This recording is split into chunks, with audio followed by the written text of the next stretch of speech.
This is Cerebral Cinema. Movies of the mind. Have you made your decision yet? Yes, I have. Good. This is one of the most serious decisions of my life. So before I give you my answer, please sit down. I have a few things I want to tell you. Very well. Go on. Remember when I asked you to listen to one of Sherlock's many adventures, so you might get a better idea of the man? Yes. I told you that tale because I was stalling for time. You see, Professor, while you were listening to me, Inspector Gregson was quietly dispatching your own men. I was well aware that my brother Sherlock had recently defeated you in one of your efforts.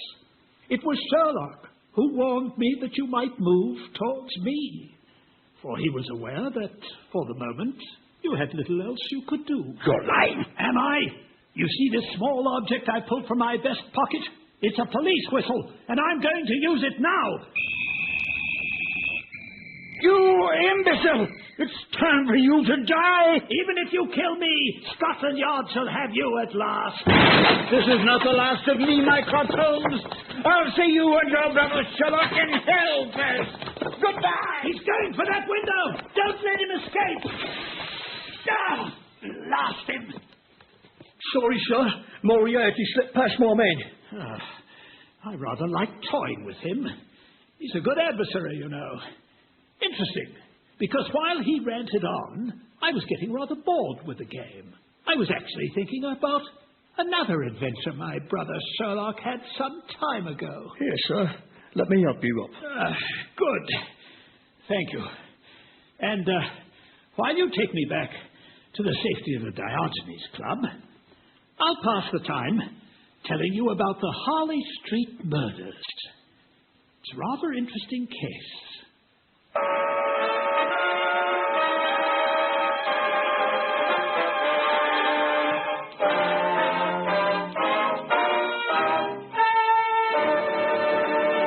Kreml Hair Tonic and Kreml Shampoo present the new adventures of Sherlock Holmes, starring Nigel Bruce as Dr. Watson and Tom Conway as Sherlock Holmes.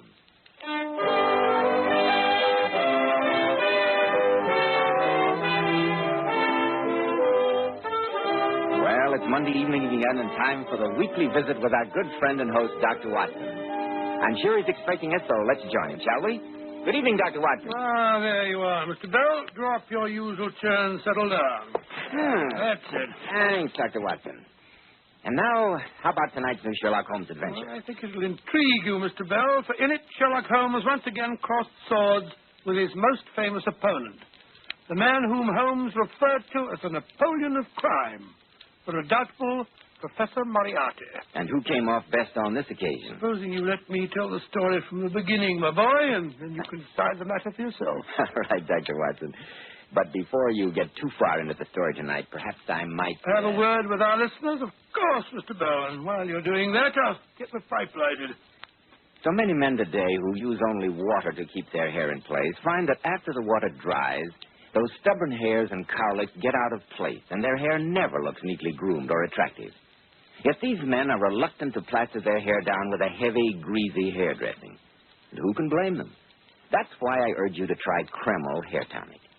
This highly specialized hair tonic has just enough light oil to keep hair handsomely groomed all day long, every hair in place. Kreml gives hair a rich, healthy-looking luster, too. Yet it never leaves hair looking or feeling greasy or sticky. This is because Kreml contains a special combination of hair grooming ingredients which is found in no other hair tonic. After you apply Kreml, just run your hand over your hair. Notice how delightfully clean your hair feels. Notice how no greasy film comes off on your hand or hat band. And how the ladies admire that natural, well-groomed look which Kreml always gives. Yes, Kreml gives your hair a handsome, clean-cut appearance, as if your barber had just combed it. And it helps keep it that way all day long. Kreml, Kreml Hair Tonic. Now, Dr. Watson, how about the case of the Harley Street murders? Well, Mr. Bell, that story began on a December evening at the turn of the century. I had occasion to visit a certain doctor that night, I remember. And after an early dinner in Baker Street, I was able to persuade Sherlock Holmes to walk with me on my mission to nearby Harley Street. Holmes was never very keen on indulging in exercise for its own sake, and as we tramped through the frosty streets, his noticeably bad humour made me realize that I might have been wiser to have left him at home amid the material comforts of our flat. Finally, he turned to me. We should have taken a hansom cab, Watson. Why, Holmes? It's not more than a 10-minute walk. A cab would have taken 3. The remaining 7 minutes might have been more profitably employed at home. Rubbish. A brisk walk after dinner is good for one. It aids the digestion. My digestion is as uncomplicated as that of a horse. I've never been able to understand the hearty Englishman who believes that a resounding plunge into ice-cold water or running round Hyde Park on a rainy day in an attenuated pair of shorts are the obvious ways of inducing glowing health and a happy digestion. Personally, I think such asinine behavior is merely conducive to double pneumonia. And why did you come with her? Because you said you were going to call on Dr. Ingleby. You're familiar with the name? Oh, yes. Then perhaps you'd be rather startled to learn that Dr. Ingleby is a woman. No, Watson. I was well aware of the fact. Oh, well, how do you know? Because I read an article of hers in the current medical bulletin. It was signed Sarah Ingleby, M.D. I've yet to meet a man with the Christian name of Sarah, therefore I deduce she's a woman. Amazing deduction. Quite amazing. But you haven't told me why you're calling on her tonight, Watson. Well, I knew her slightly at the University of London. Nice woman, though I never can understand why a woman wants to be a doctor. Anyway, I'm on the committee for collecting a present for old Professor Taylor on his retirement. She was one of his pet students, and I'm hoping for a substantial contribution from the lady. Hello. That was the police whistle. Yes, and look at the crowd up there ahead. Come on, Watson. Come on, now. Keep back there. Oh, hello. Mr. Holmes and Dr. Watson. Evening, gentlemen. Good evening. What's wrong, Lestrade? Murder. That's what's wrong, Mr. Holmes. Murder? Yeah, come and look what we found at the foot of the basement steps half an hour ago. Now, out of the way and keep them back, Constable. There you are, gentlemen. Take a look at that. Great Scott. A well-dressed man and lying in a pool of blood. Yeah, he was well-dressed all right when we found him. Had a nice shiny knife sticking through the third button of his waistcoat. Has he been identified? Yes, Mr. Holmes. He's Dr. Marsden. His consulting room is on the second floor.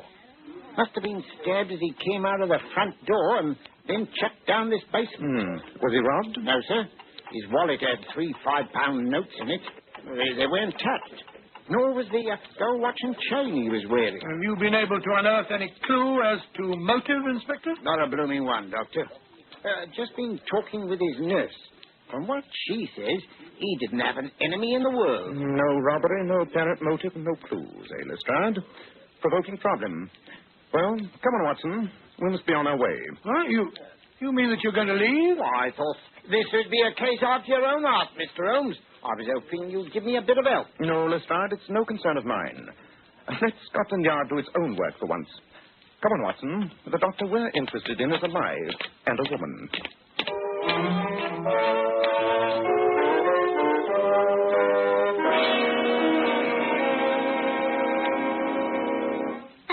I don't think Dr. Ingleby will see you, gentlemen. She didn't tell me she's expecting anyone. Nevertheless, my good woman, I think if you mention my name, she'll gladly give us a few moments.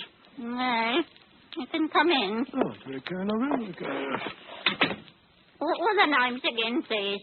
Dr. Watson and Mr. Sherlock Holmes. Who is it, Agnes? There's a Dr. Watson and a Mr. Holmes, ma'am. I told them that you weren't in the habit of... That's all right, Agnes. You can leave us. Yes, ma'am. Perhaps you remember me, Dr. Ingleby. Yes, indeed, Dr. Watson. At the university, wasn't it? Oh, do come into the sitting room, won't you? And you, Mr. Holmes? Thank you. Mr. Sherlock Holmes, isn't it? Yes, Dr. Ingleby. I'm flattered to meet so famous a man. Thank you, madam. And may I say how glad I am to have this opportunity of making your acquaintance. Thank you. I read your article in the current medical journal with intense interest. Your invention of a new type of surgical knife that applies a local anesthetic at the same time as it cuts should prove extremely valuable. I wish the Royal College of Surgeons would agree with you, Mr. Holmes. Oh, you've encountered opposition from them, Dr. Ingleby? Great opposition. It seems odd that every stride in medical science should be countered by opposition of the very people it would assist. But I'm sure you haven't come here to discuss my new discovery, gentlemen. Well, as a matter of fact, Dr. Ingleby, I'm on the committee that's raising a fund for a parting present for old Professor Taylor. Oh. You were a student of his, and I thought Oh, yes, that... of course. I'd like to contribute, Dr. Watson. How would 10 guineas be? Oh, that's very generous of you. Oh, no. It's Dr. McKenna to see you, Mum. David, how nice to see you. Hello, Sarah, my dear. Oh, let me introduce you. Dr. David McKenna, Mr. Sherlock Holmes, How do and you do? Dr. Watson. How are you, Doctor? Did you hear about the trouble down the street, Sarah? You mean about Dr. Marsden? Aye. Yes. But please don't talk about it, David. It's too awful. Oh, Dr. Watson, I'll just write that check for you now. Thank you so much. Dr. McKenna, it's fortunate that I met you here. I was planning to call on you in the next few days. Surely not in my professional capacity. Your friend here is an excellent Oh, doctor. thank you, sir. Thank you. No, Dr. McKenna, I was curious to talk to you since I heard that you were the executor of the Galbraith Estates. Have you been having any difficulties, may I ask? Funny you should ask me that. For the past week, I've been absolutely pestered by some confounded mathematics professor who wants to buy the Cornish property. But I'm not going to settle. I'm keeping the place in trust for the heir. A professor of mathematics, huh? Very interesting. Tell me, Dr. McKenna, have any attempts been made on your life recently? Well, you're positively psychic, Holmes. On Wednesday, I was nearly run down by a horse van in Welbeck Street. I swear it wasn't an accident. Mm-hmm. On Thursday night, I was assaulted by a footpad as I was approaching the house. Fortunately, I'm something of a boxer, and I was able to drive him away. I see. And only this morning, as I was walking down Deer Street, a brick came down from the roof of one of the houses and shattered to pieces at my feet. Good Lord, you've informed the police, of course. No, I haven't. I can take care of myself. Then please let me warn you, Dr. McKenna. Watch yourself carefully. Until the estate is settled, receive no private visits from strangers. Mr. Holmes, may I ask what knowledge you have of my affairs? I'm afraid that at the moment, sir, I'm not in a position to be any more explicit. However, I repeat my warning with the utmost gravity. Well, my soul, you're being very mysterious. Here's your check, Dr. Watson. Oh, thank you very much indeed, Dr. Ingleby. That's very, very kind of you. Watson, I think we should be on our way. Good evening, Dr. Ingleby. Good night, Dr. Mr. McKenna. Holmes. Good night. Good night. Holmes, Watson. Holmes, I've never seen you so confoundedly mysterious. Listen. Curious chap, that Sherlock Holmes. Fancy his warning me like that. His profession. He scents murder everywhere, except under his own nose. Extraordinary remark. Get your coat, Watson. Let's get back to Baker Street. This is quite a three-pipe problem.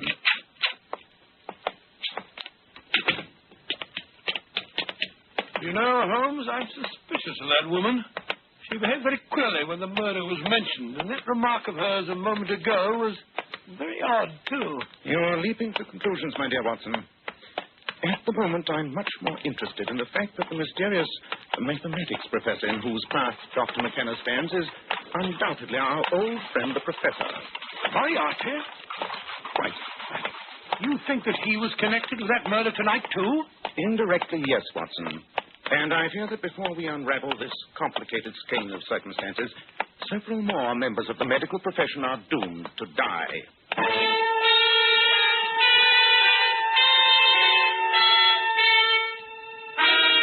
Extra, get your piper. Get your late-night final. New murders in Harley Street. Extra late-night final. Another doctor murdered in Harley Street. Evening piper extra. Fifth doctor slain in Harley Street. Extra, extra. Get your piper. You know, Holmes, it's extraordinary the way these medical murders are baffling the police.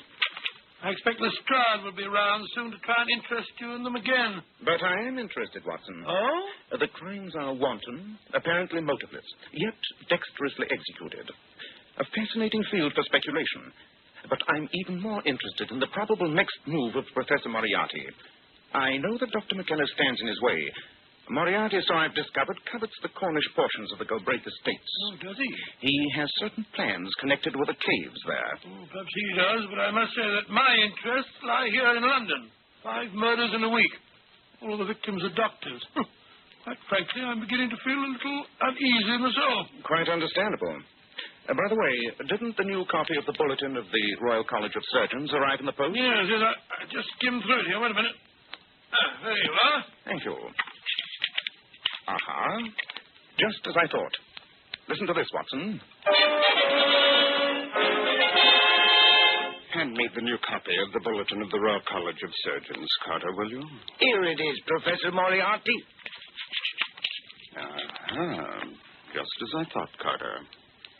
I had already concluded that these much-publicized medical murders were in all likelihood committed by a half-madman who felt himself persecuted by doctors. Oh. But why these particular doctors, I asked myself. Here is the answer, Carter. The names of all the murdered men are on one committee. Illuminating, Carter, isn't it? Yes, it is, Professor. Very illuminating. Illuminating, Watson, isn't it? Yes, it is, Holmes. All the murdered men were on one committee. A committee that emphatically rejected as impractical Dr. Sarah Ingleby's invention. Then it begins to look as if I was right in suspecting her. Yes, old chap, it seems that your guesswork hit upon the truth. But now we have to work fast. Our first step should be obvious. To call on Dr. McKenna, I suppose. He's the only member of that medical committee who is still living. He is undoubtedly in grave danger, but I've warned him to be on his guard. No, Watson, our next step is to strike at the source of this deviltry. We'll call on Dr. Sarah Ingleby at once.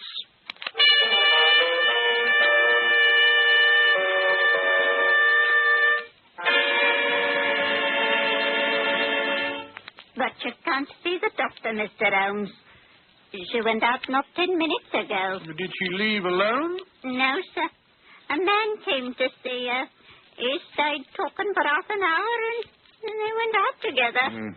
Can you describe the man? Let me see. He was very tall and thin, with an high forehead and deep-set eyes. Professor Moriarty. Precisely. Thank you. You've been extremely helpful. If you had been of service, I'm sure, gentlemen. What do you suppose Moriarty has to do with Dr. Ingleby, Holmes? I shall suppose nothing, Watson. One of the reasons that Moriarty and I have so often ended in a stalemate is that each of us is eminently capable of reconstructing the processes of the other's mind. Let me think. If I were Moriarty... Great heavens, Watson. We must act at once. Moriarty has just secured the most dangerous weapon of his entire career.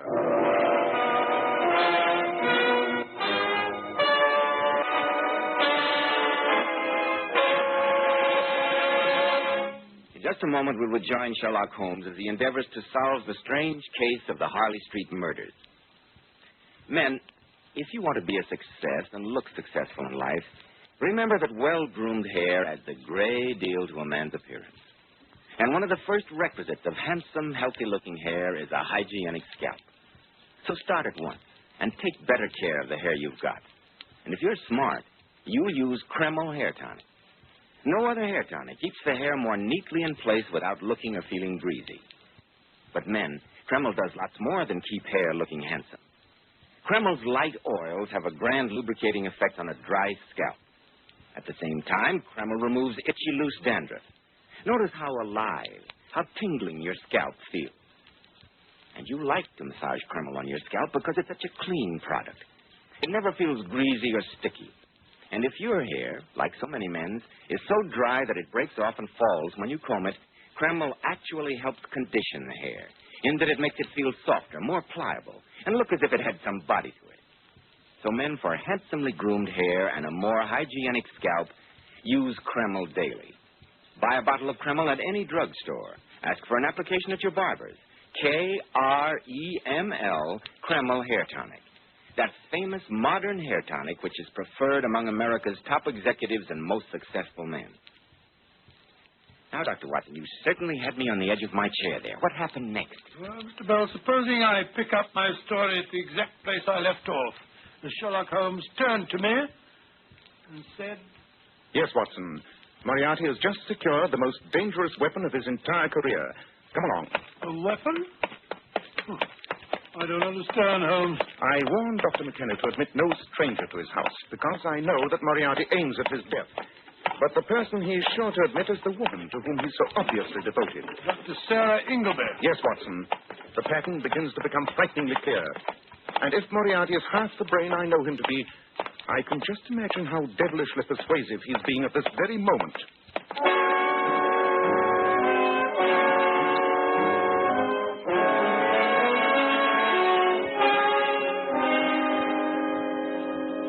So you see, my dear Dr. Ingleby, that your real enemy is not that committee. But they banned the use of my new discovery, Professor Moriarty. They ruined my life's work. And so I made them pay with their own lives. Oh, quite so, my dear. And I sympathize and admire the way you erased them. Masterly, quite masterly. But they were mere tools. It is Dr. McKenna who was behind that committee. I can't believe that David would have done that. He told me he loved me. All the more reason why he was jealous of your scientific attainments. He resents women in this field. He told me that himself. He planned to destroy you as a doctor. He told you that? That and much more that I couldn't repeat to you, my dear. Then he must die, too. Of course, he must. I can't thank you enough for opening my eyes, Professor. Now I know what I must do. But you must have steady nerves for so great a task, my dear. Yes. I have here some capsules of my own manufacture. I think if you'll take one, you'll find it extremely efficacious.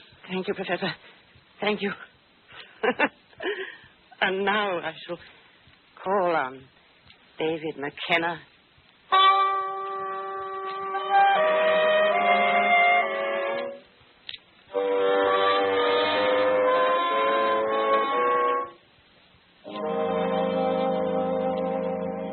Dr. McKenna, you must believe me when I tell you that you're in desperate danger. But, Mr. Holmes... Yes, Doctor. That's why we came directly to you after calling on the person that we believe to be the murderer. And who is that person, may I ask? I'm afraid I can't answer that question for you at the moment, Dr. McKenna.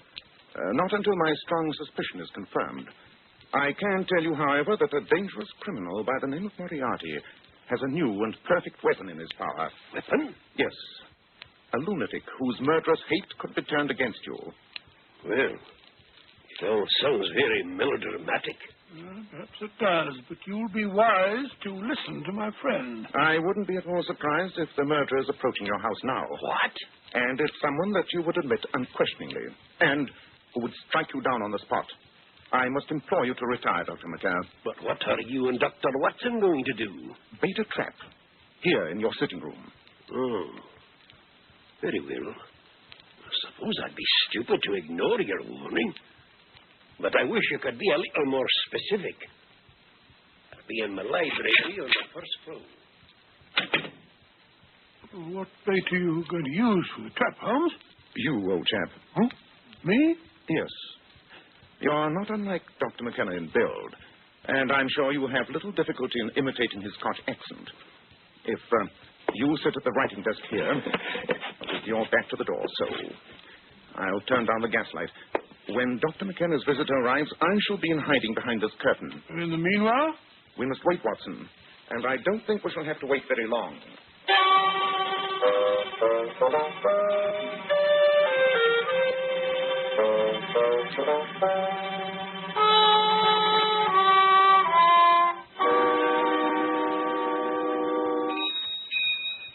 There's the bell now. Yes. The maid's going to answer the door. I'll slip behind these curtains. Keep up the deception as long as you can, Watson. We want to catch her red-handed. But be careful. Undoubtedly, she's carrying a knife. Always give me the best jobs, don't you? They're coming. All right. Come on. Who's that? David, is that you? Hey, sir, that's me. Excuse me, I'll just finish this letter. You'll never finish it, David. No, you don't. You devil! It's all right, Watson. I've got her out. Glad to hear it.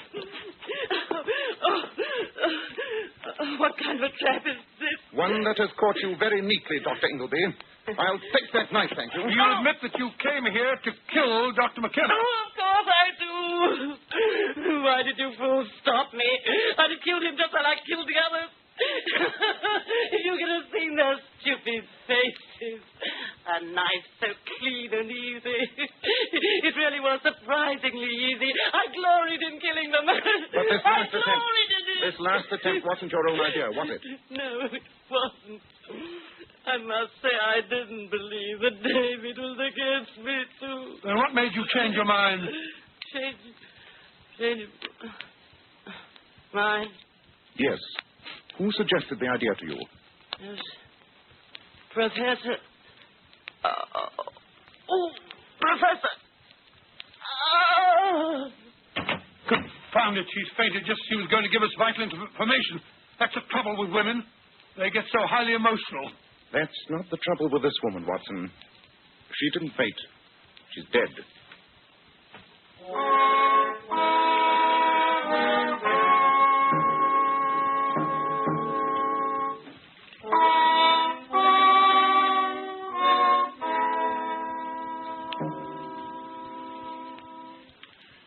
Hello, Mr. Holmes.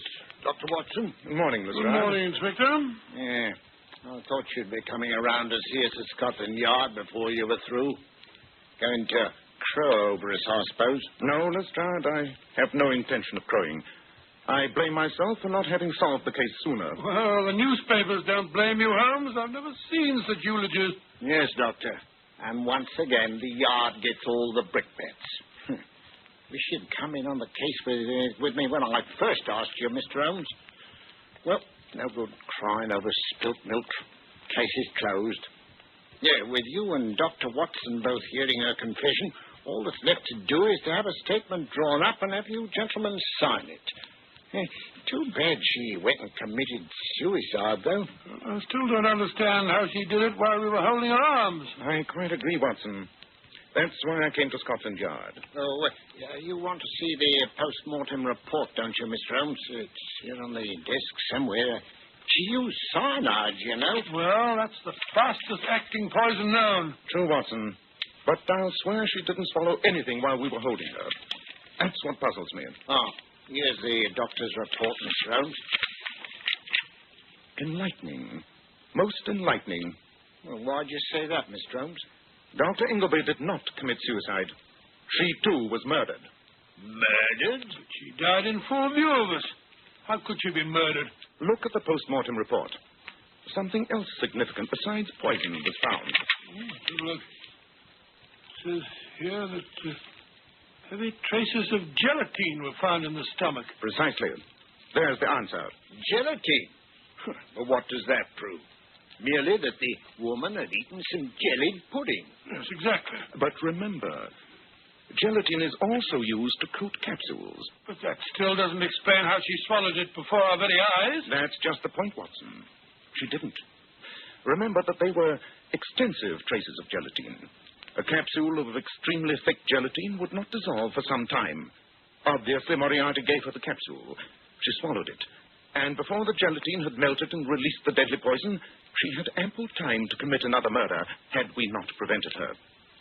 As ingenious and diabolical a murder as ever I encountered. Great Scott, so Moriarty used her as a tool to kill Dr. McKenna, knowing that she herself would drop dead before she could incriminate him. Exactly, Watson. Well, blow me down, Mr. Holmes.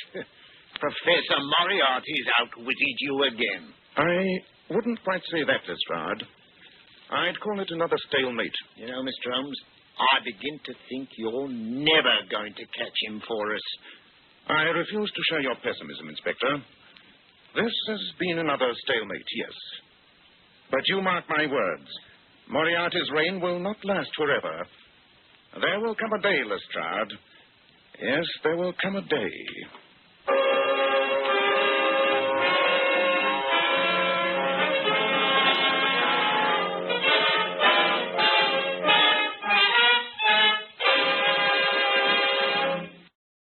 Cerebral Cinema hopes you have enjoyed this movie of the mind.